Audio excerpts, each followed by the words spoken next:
சற்று முன் கிடைக்கப்பெற்ற மிக மிக முக்கியமான செய்தி ஒன்று வெளியாகியிருக்கு. திடீரென்று ஸ்டாலின் ராஜினாமா, பரபரப்பு. அதிமுக பொதுச் செயலாளர் எடப்பாடி பழனிசாமி அவர்கள் கோபிச்செட்டிப்பாளையத்தில் நடைபெற்ற தேர்தல் பரப்புரையில் திரண்டிருந்த மக்கள் வெள்ளத்தை கண்டு உற்சாகமடைந்தார். இந்த சட்டமன்ற தேர்தலில் கோபி தொகுதியில் அதிமுக அமோக வெற்றி பெறும் என்றும் கோபிச்செட்டிப்பாளையத்தை தமிழகத்தின் முன்மாதிரி தொகுதியாக மாற்றவும் அவர் உறுதியளித்தார். கோபிச்செட்டிப்பாளையம் நகரமே அதிரும் அளவிற்கு மக்கள் வெள்ளம் கடல் போல் காட்சியளிக்கிறது.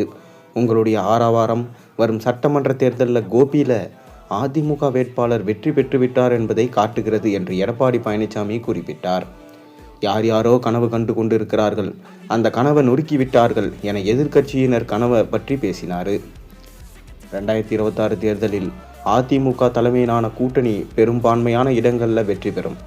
அதில் கோபிச்செட்டிப்பாளையம் தொகுதிகளில் அதிக வாக்குகள் வித்தியாசத்தில் வெற்றி பெறுவோம் என்று வெற்றி இலக்க நிர்ணயித்தார். எடப்பாடி தொகுதி போன்று கோபிச்செட்டிப்பாளையம் தொகுதியை தமிழகத்திலே முன்மாதிரி தொகுதியாக மாற்றுவேன் என சொந்த தொகுதியான எடப்பாடி தொகுதியை விட கோபிச்செட்டிப்பாளையம் தொகுதி வளர்ச்சி பெறும் என்று அவர் உறுதியளித்தார்.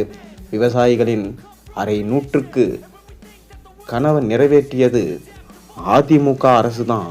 அத்திக்கடவு அவிநாசி திட்டத்தை அதிமுக நிறைவேற்றியது இன்றைய ஸ்டாலின் அரசு போல நாங்கள் மத்திய அரசிடம் இருந்து நிதி கேட்கல என்று திட்ட சாதனையை சொன்னார். மேலும் அதிமுக குழந்தைக்கு பெயர் வைத்ததார் ஸ்டாலின் என்று அதிமுக திட்டங்களுக்கு திமுக உரிமை கொண்டாடுவதை விமர்சித்தார்.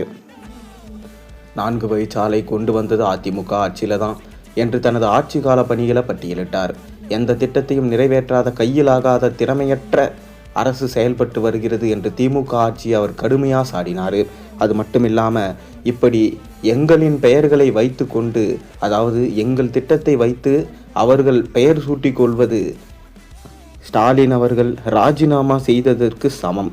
நான் தான் முதல்வர் ஆவேன், கண்டிப்பாக 2026 நான் தான் முதல்வர் என எடப்பாடி பழனிசாமி பேசியிருந்தார். அது மட்டுமில்லாமல் திமுகவில் தற்போது எந்த திட்டங்கள் கொண்டு வந்தாலும் அதை நிறைவேற்றுவது கிடையாது. நாங்கள் உருவாக்கி சென்ற திட்டங்களை மட்டும்தான் அவர்கள் நிறைவேற்றி கொண்டு தாங்களே நிறைவேற்றியது போலவும் தாங்களே கொண்டு வந்தது போலவும் சொல்லிக் கொள்கிறார்கள். அப்படி கையிலாகாத அரசு இருந்தால் என்ன, இல்லாக்காட்டி என்ன? தொடர்ந்து ஸ்டாலின் அவர்கள் ராஜினாமா பண்ணும் வரை நான் இப்போராட்டத்தை வலியுறுத்தி கொண்டேதான் இருப்பேன் என சொல்லியிருக்காரு.